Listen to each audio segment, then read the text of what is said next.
नमस्कार, आप देख रहे हैं आवाज़ इंडिया। मैं हूं आपके साथ अंजनी मिश्रा। महाराष्ट्र की पुलिस दबाव में काम कर रही है। महाराष्ट्र पुलिस सरकार से परेशान है, ऐसा आरोप किया है कांग्रेस के नेता विधायक असलम शेख ने।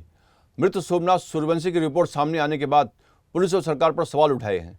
मामले को लेकर कांग्रेस विधायक असलम शेख से बातचीत की है हमारी संवाददाता ज्योत्सना गंगने ने। परभनी जिले में सोमनाथ सूर्यवंशी की मौत जो है वो पुलिस कस्टडी में ही हुई थी और इसकी अब कोर्ट की रिपोर्ट सामने आ चुकी है। सोमनाथ सूर्यवंशी इनके पीड़ित परिवार से मिलने के लिए खुद राहुल गांधी भी आए थे और उन्होंने परिवार की सांत्वना की थी, लेकिन अब जो कोर्ट की रिपोर्ट आई है उससे ये साफ होता है कि सोमनाथ सूर्यवंशी की मौत जो है वो पुलिस की कस्टडी में मार वजह से हुआ है।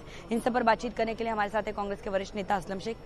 सर, क्या कहना चाहेंगे कि अब तो रिपोर्ट आ गई है कोर्ट की कि सोमनाथ सूर्यवंशी की मौत जो है वो पुलिस की मार की वजह से हुई है? नहीं, शुरुआत में ही जब उन पे एलिगेशन लगाया गया था कि ये कस्टडियल डेथ जो हुई है उसकी मार की वजह से हुई है, और इन पिछले 2.5 सालों में अगर आपने देखा होगा कि जिस तरीके से पुलिस जो है ना फ्रस्ट्रेटेड हो गई है, उनको काम करने नहीं दिया जा रहा है, जिस तरीके से सरकार में जो लोग बैठे हैं उनके कार्यकर्ता दबाव लाते हैं, उनको काम करने नहीं दिया जाता है, उनको इंस्ट्रक्शन ऐसे मिलते हैं कि वो काम ही नहीं कर पाते। वरना मुंबई और महाराष्ट्र की पुलिस बड़ी सक्षम है, तो फ्रस्ट्रेशन निकलता है, फिर उठा के लाना, मारना और उसके बाद में छुपाने की कोशिश करना। इस तरीके से आप ख्वाजा यूनुस का भी देखिए, आज तक का उसका कोई पता ही नहीं चला। तो कहीं ना कहीं इस तरीके के 3rd डिग्री यूज करना है, ये उनको अलाव ही नहीं है। अब इसके ऊपर हुआ है तो उनको रिस्पॉन्सिबल हेल्ड करके उनके ऊपर कार्रवाई होनी चाहिए। सर, राहुल गांधी खुद पीड़ित परिवार से मिलने गए थे और एक जांच हो, एक सही तरीके से जांच हो, ऐसी मांग की थी, जिस पर भी जो सत्ता पक्ष है, जो राज्य सरकार है, उसने सवाल उठाया था कि राहुल गांधी अपनी राजनीति चमकाने के लिए पीड़ित परिवार से मिलने गए थे। नहीं, आप वीडियोस देख रहे हैं किस तरीके के देश भर में और खास करके महाराष्ट्र में अभी भी आपने देखा था एक दलित बच्चे को किस तरीके से मारा जा रहा था, यानी लिटा लिटा के मार रहे हैं, उसका वीडियो बना रहे हैं और भेज रहे हैं। और जब वो अपनी कंप्लेंट डालने जाता है पुलिस स्टेशन में, कंप्लेंट भी जो है एनसी के नाम पे ली जाती है, छोड़ दिया जाता है क्योंकि किसी पॉलिटिकल नेता का दबाव आता है। तो वो अगर विरोधी पक्ष नेता होने के नाते राहुल गांधी जी या कोई भी जो विरोधी में बैठा है वो उनके साथ नहीं खड़ा रहेगा तो कौन खड़ा रहेगा?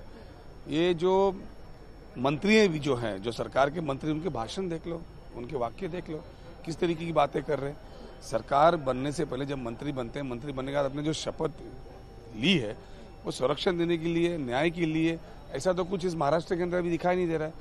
आगे एक मंत्री खुद ही बोलेगा कि हम हाथ तोड़ देंगे, किसी का पैर तोड़ देंगे, एक पैर पे कर देंगे, तो क्या बचेगा क्या? सर, तत्कालीन मुख्यमंत्री देवेंद्र फडणवीस ने सोमनाथ सूर्यवंशी के हत्या पर कहा था कि सोमनाथ सूर्यवंशी जो है वो पहले से बीमार थे और इसकी वजह से उनकी मौत हुई थी, और अब रिपोर्ट में कुछ और सामने आ रहा है।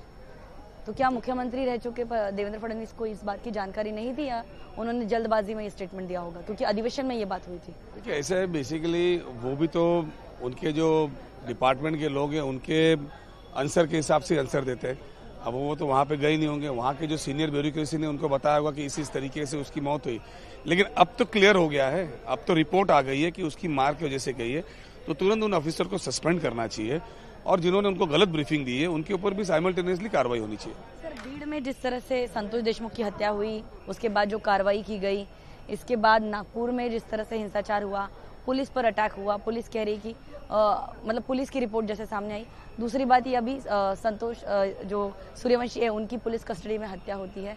पुलिस पर, प्रशासन पर सवाल अब जनता उठा रही है। सर, नहीं, आप देखिए ना, रूलिंग पार्टी का विधायक पुलिस स्टेशन में जाके गोली मारा, उसके बाद में रूलिंग पार्टी के कार्यकर्ताओं ने किस तरीके से उस सरपंच की हत्या की।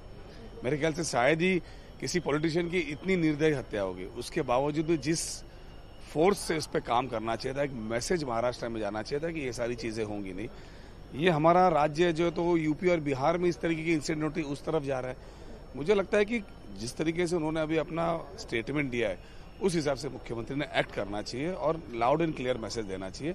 मेरे ख्याल से मुख्यमंत्री जी ने ऐसे कभी कोई निर्णय नहीं लिया जो पुलिस को अनस्टेबलाइज किया जाए या उनका मॉरल गिरा जाए, लेकिन उनके कैबिनेट में रहे हुए मंत्री अगर उनके पुलिस वालों को काम करने नहीं देंगे तो उनके ऊपर भी उनको नजर रखने की जरूरत है। सर, अगर स्टेटमेंट की बात करें, क्योंकि मंत्री नितेश राणे जो है वो अपने विवादित भाषणों के लिए जो है विपक्ष से सवाल उठा रही है, लेकिन अब एमएलसी चित्रा वाघ जो है वो सदन के अंदर भी उनकी भाषा के प्रयोग को लेकर जो है विपक्ष सवाल उठा रही है कि संसद की गरिमा जो है वो लगातार गिर रही है। नहीं, मैं आपसे ये कहना चाहूँगा कि महाराष्ट्र की विधानसभा और विधान परिषद का एक बहुत बड़ा महत्वपूर्ण है। आपने अगर देश भर के अंदर देखा होगा तो कहीं पे भी महाराष्ट्र का कल्चर इस तरीके से रहा नहीं कि विधान सभा या परिषद में इस तरीके की बातें की गई हो, इस तरीके एक्ट हुआ होगा।